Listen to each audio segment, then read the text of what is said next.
hicieron donde solamente me preguntaron mis datos, o fue esa otra entrevista en donde, que duró 2, 3, 4 horas, en donde me pidieron información como más profunda. Entonces, abogado, para tener claridad con respecto a ese término, me gustaría que nos instruya al respecto. Claro, bueno, lo primero que hay que entrar es a desarrollar una definición o recordarla, porque muchos de los asistentes hoy a este importante live, pues puede que tengan una noción bastante importante de qué es el miedo creíble. Recordemos un poquitico, como sin ahondar mucho, por supuesto, en la teoría, que el asilo, pues obviamente está basado en una persecución que esta persona sufrió en el pasado, en su país de origen o en un tercer país, basado en unos motivos tales como la raza, el origen nacional, quizás de pronto por la religión que practica, también quizás también por la opinión política y por que de pronto pertenecía a un grupo social en particular. Pero no solamente puede ser a nivel del pasado o en relación con el pasado de esa persona, sino que también puede ser un miedo futuro a que sufra dicha persecución, es decir, un miedo muy bien fundamentado, como se dice en inglés, a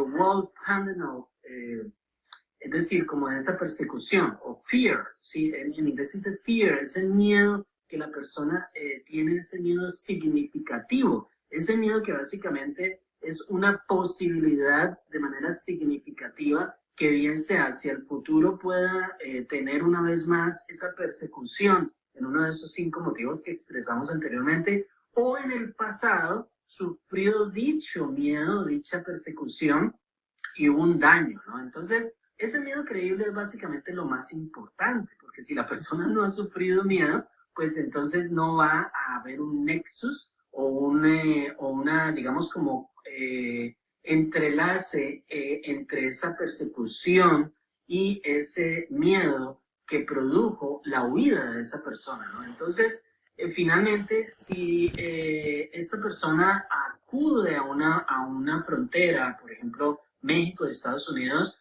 pues lo que más importa es que la persona pase ese miedo creíble, pase esa entrevista con ese oficial de inmigración o en su defecto que lo realice frente a un juez de inmigración, porque tiene ese derecho, es un derecho casi que prácticamente humanitario, ¿no? Y entonces, pues también podemos encontrar la persona que llegó en un avión y pues llevó a cabo una aplicación de asilo afirmativo. Y este asilo afirmativo tiene también igualmente los mismos principios, la misma estructura desde el punto de vista de sus definiciones. Y el miedo creíble básicamente es esa importante entrevista que esta persona hace con ese oficial de inmigración, con ese oficial de ICE, con ese juez de inmigración, para efectos de que haya credibilidad en relación con esa persecución que esta persona sufrió o que sufrirá.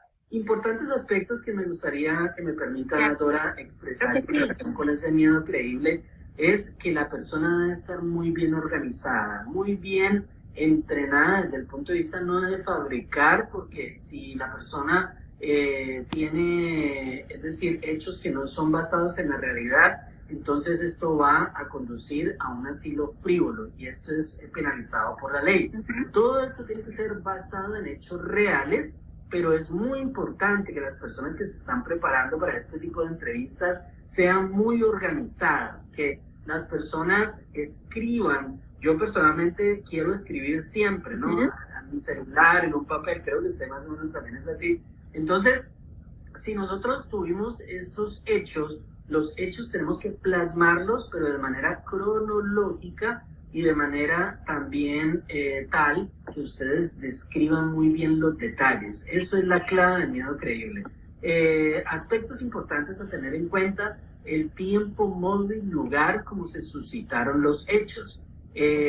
Vamos a decir, la persona sufrió una persecución en la ciudad X, en Caracas, por ejemplo.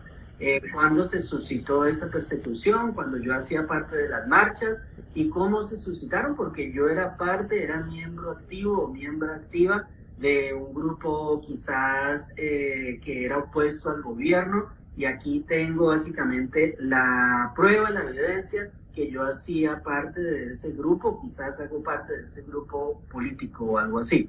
Entonces, el modo, cómo se presentaron los hechos, la descripción exacta, porque si usted no describe con exactitud esos detalles, el color de las camisetas, el día, la hora, la manera como usted estaba acompañado quizás, estaba en grupo, estaba solo, en qué lugar, calles, carreras, parques, todos estos detalles hacen parte integral de su miedo creíble. Y esto es lo que, pues obviamente, conlleva al oficial de inmigración a que finalmente tenga una aceptación de ese miedo creíble y que, pues, por supuesto, haya consistencia en los detalles. El peor enemigo del miedo creíble, Dora, son las inconsistencias. Exacto.